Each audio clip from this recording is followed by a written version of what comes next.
As the Kitsap County forensic pathologist, Dr. Birdy Waterman had seen what real family discord could do.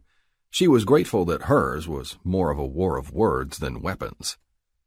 "You are going to catch a cold," she said, "and I have to leave right this minute." Ellen's hooded eyes sparkled. "If I caught a cold, would you split me open and look at my guts?" he asked. She half smiled at him in feigned exasperation. "If I had to, yes." She'd only seen him a half-dozen times in the past 3 years at her sister's place on the reservation. He was a smart aleck then, and he still was. She liked him. "I'll be gone a while. You are going to get out of all your wet clothes and put them in the dryer." He looked at her with a blank stare. "What am I supposed to wear?" he asked. "You don't want a naked man running around, do you?" She ignored his somewhat petulant sarcasm. Man? That was a stretch. She noticed Ellen's muddy shoes and the mess they were making of her buffed hardwood floors, but said nothing about that. Instead, she led him to her bedroom. "Uninvited guests," she said, then pretended to edit herself. "Surprise guests get a surprise."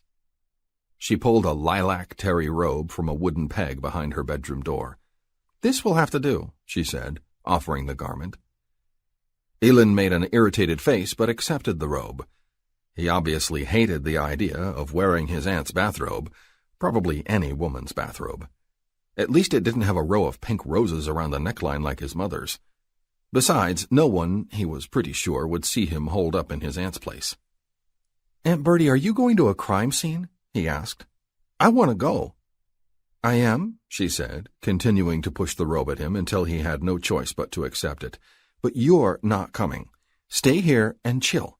I'll be back soon enough. And when I get back, you'll tell me why you're here so early. By the way, does your mom know you're here?" He kept his eyes on the robe. "No, she doesn't. And I don't want her to." That wasn't going to happen. The last thing she needed was another reason for her sister to be miffed at her. "Your dad?" she asked. Ellen looked up and caught his aunt's direct gaze. His dark brown eyes flashed. "I hate him even more." Birdy rolled her eyes upward. "That's perfect," she said. "We can sort out your drama when I get back. She put her hand up and cut him off. "Hungry? Frozen pizza is the best I've got. Didn't have time to bake you a cake." She found her keys from the dish set atop a bird's-eye maple console by the door and went outside. It had just stopped raining. But in late March in the Pacific Northwest, a ceasefire on precipitation only meant the clouds were taking a coffee break. Jinx, the neighbor's cat, ran over the wet pavement for a scratch under her chin, but Birdy wasn't offering one right then. The cat, a tabby with a stomach that dragged on the lawn, skulked away. Birdy was in a hurry. She dressed for the weather, which meant layers, dark dyed blue jeans, a sunflower yellow cotton sweater, a North Face black jacket. If it got halfway warm, she'd discard the North Face. That almost always made her too hot. She carried her purse, a raincoat, and a small black bag.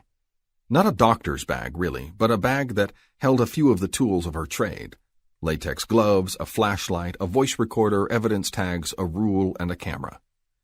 She wouldn't necessarily need any of that where she was going, but Dr. Waterman lived by the tried and oh-so-true adage, better safe than sorry.